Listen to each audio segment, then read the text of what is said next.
I wanted him to die in peace, without being pestered, and in a beautiful place. There was a lake in Quebec where we had happy times. And what about medical care? There couldn't have been much at the lake. He was dying.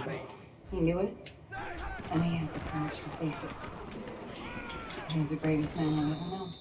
Did you tell him why you were taking him out of the hospital? I didn't have to. He had made it very clear that he didn't want to die surrounded by tubes and machines. Now, we've heard testimony that before the heart attack, you gave your husband erectile dysfunction pills without his knowledge. He was very proud. He wanted to feel like a man, and he didn't need to know that a drug was helping him. I wanted to have his child. To get another share of the estate? No. Because I love my husband. I've never met anyone in my life. And I wanted to have a piece of him with me forever. And I wanted the world to have another piece of him. Thank you, Mrs. Briggs. I'm sorry for your loss. I am very sorry that you have to be here today. Your husband's doctor testified that he might have recovered, but you knew he was dying. Which medical school did you attend? Objection, Mr. Barba. I knew he didn't want to be in that hospital. But you didn't remove him until after you'd learned that his daughters had won visitation rights. Seeing them distressed him. Right. And you knew he wanted to die in peace. Yes. So you peacefully yanked him out of his hospital bed with a head lock in his arms. He didn't want to be there. You lied about where you were taking him, put him in an ambulance, pulled him out of that ambulance in Midtown Manhattan, shoved him in a taxi. He didn't need an And ambulance. then you took him to Westchester to live in an airplane hangar without oxygen medication or professional supervision. He was happy. He wasn't so. He was with me. And that was the fatal heart attack that occurred shortly thereafter. Which could have happened at any time. And they gave you the right to make it happen soon. Your Honor. Drawn. No further questions. The witness may step down. Ms. Heller, your next witness. The defense calls Judith Briggs. Your Honor. She wasn't a little bit. She's been sitting here listening to other witnesses. She didn't hear anything she didn't already know, and she only just offered to testify. I will allow it. I'll give you an hour to prepare.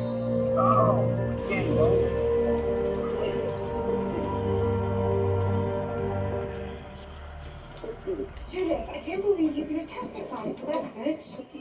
After I saw Dad's video, I finally understood what was going on. I stopped seeing him because you told me Charmaine wouldn't let us visit. But it was just you. No, she forced him to make that video. She needs us both. Please, just 1 minute. Judith, what do you intend to say in the stand? That my sister lied to me. Charmaine hates us both. She didn't want either of us there. I was just a scapegoat. I've always been the scapegoat in this family. Stop. This is all about your play, isn't it? That play was supposed to be her big break. She told me it fell through because she couldn't get funding. I couldn't get funding because Dad wouldn't give me the rights. You're so arrogant. You know that. Couldn't be good unless he wrote it himself. Besides, I was a girl. How could a girl be a good writer? How could a girl compare herself to him? I called him on his stupid prejudices. That's what he couldn't take. Are we interrupting? Blessedly. We're in a conference. With my witness. Cut to the chase. The good little sister's going to take the stand and demolish your case by proving that my client was right to keep Delilah away. Simply, family drama about benefits, not give Mrs. Briggs a license to recklessly cause her husband's death. If I could have kept him alive, I would have done anything. But we both knew it was only a matter of days. His mind was gone. He didn't know anything. No, he had moments of clarity, and when they came, he was adamant about what he wanted. He didn't want to be raped. Delilah, for once in your life, just stop. One thing I know, my father wouldn't want any of this. We don't either. Counselor? Your client pleads to criminally negligent homicide, does one thing. No, not good enough. I might consider reckless endangerment. First or second? First, Still valid. I could accept probation. You know what? We'll take it to court and get an acquittal. You know what? We can. We're doing court right now. Let's go. No, let's end this. I'll tell you. On one condition, she is not allowed to ruin Walter's work with her bad play. He didn't want that, so I don't want it. Judy. You know I love you. But I have to respect his wishes. Then the vote will be tied. I'll take you to court. No. It won't be tied. I may be cut out, but there's a third vote that I will control. Your new brother or sister. A fertility clinic implanted a surrogate with an embryo. My egg and Walter's sperm. Both make one. Okay then. We have a deal and we have a child. That's all. 1 year's probation? She killed her husband. Well, one might argue that she kept him alive. And I do believe she. So what? People can't love somebody and still hasten their demise? Chrissy, I know you admire the guy, but there was no way that Julie was going to put Sherman in jail. And the daughters are okay with this. One of them is. Judith? Talk to yourself. It's a good idea. Families. How's your grandmother? Still giving me grief about moving over that walk up death trap. She said I think he was ashamed of all. She didn't like selling it? No, she didn't. But it can't be her choice anymore. So we're starting to pack up her things under protest. Oh, that's hard. You are a good grandson. No, I'm not. I'm overcompensating. What are you going to be doing more often? Squabbling with you? Wouldn't that be nice?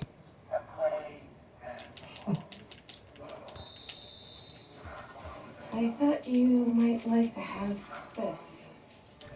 The Fifth of Salem. First edition. An autograph. I know you admired my father. I did. Thank you. So, now you left to clean up your father's... Affairs? You can say it. He was a charmer. Charmaine asked me to go through his papers. His publisher is bringing out his collected works in a new edition. He deserves that. I wish you could have known him when he was all there. I'll do it.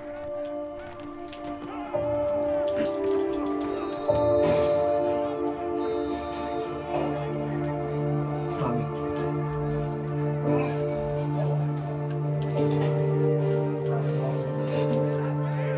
I came here to help her go through her things, just to help her go through her stuff. I buzzed the buzzer, and there was a man, so I got a key. I came in, went up the stairs, got into the apartment, walked down the hallway, and she was lying on her bed. I love you, honey. I'm so sorry. I never should have agreed to this. She told us she didn't want to move. I should have moved in with her. I should have quit the job. Mommy, it was me, okay? She said she wanted to die in her own home. Yeah, she did.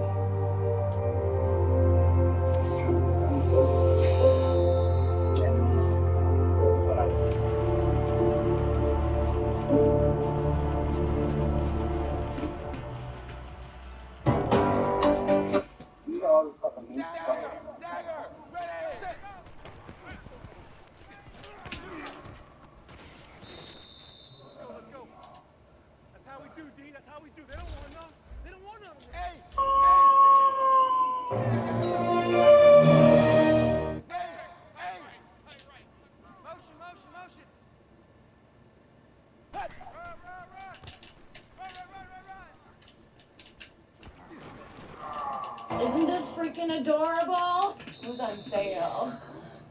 So, the crib's here and the changing table over there. What do you think? I can't believe my little sister's gonna have a baby. That's what I think. You still haven't told Mom yet? Not exactly. Tommy wants to wait till he and I are married. We're gonna go to Montauk in April. Dave, how does this look? Sonny, what are you doing here? It's great to see you too, Tommy. He's gonna help us with all that crap out of there. You know, put up some shelves. You got like 7 months. And I have to go see my parole officer, remember? Hey, how's that going? Great. Time you set promotion at work.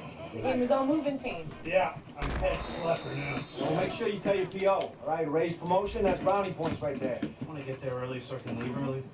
We got a doctor's appointment this afternoon. Our first sonogram. Bill, tell you I popped the question? You make an honest man out of me. That's great, Tommy. That's great. Wow. A lot of changes. Shut up. He's really grown this time. I'm happy. Listen, I know. It's gonna be great.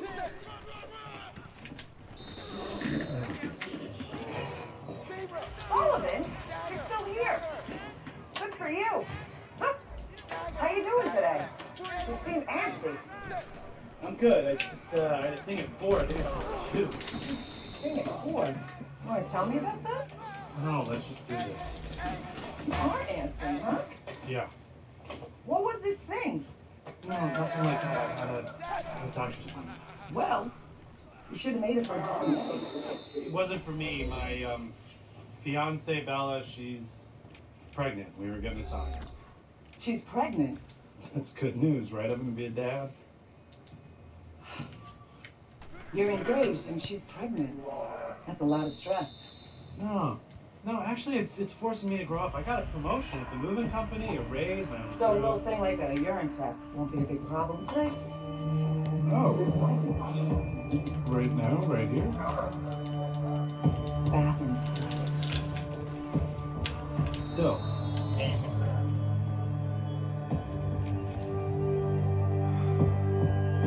You can decline.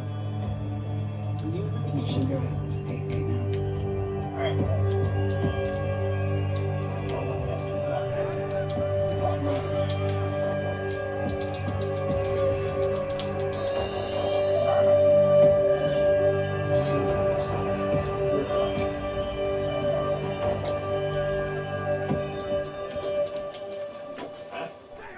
Cannoli? You trying to make with that? Come on, still with it. Just to be polite. Hey. I'm good, thanks. Don't make me eat alone. I'll take one later. Yeah, there you go.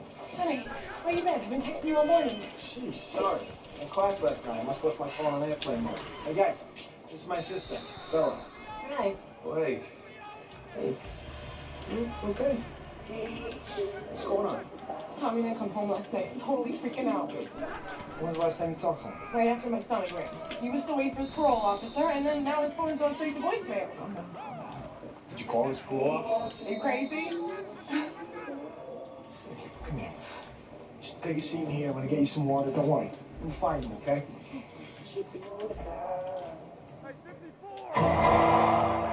Look, I didn't want to bother you, Sonny. Thanks for coming. My sister's going out of an hour worrying about you. I'm sorry. I'm actually gonna find out you got into some drunken bar fight. You can't tell Bella. You gotta promise me. You gotta swear. You drank, you got busted. I'm not covering for you. Also, you're in the system, which means your parole officer's already been notified. Yeah, I'm not worried about that. Well, you should be, because when he finds out, he's gonna stick it to you. She already has, so no way is she gonna bust me out. She? Wait, hold on. What are we talking about? Oh my God. She made me. I swear something. She made me do it. Whoa! Keep out of my pregnant sister! Oh, I did not want to! She made me! She pulled her gun out on me. Please don't tell Bella, please!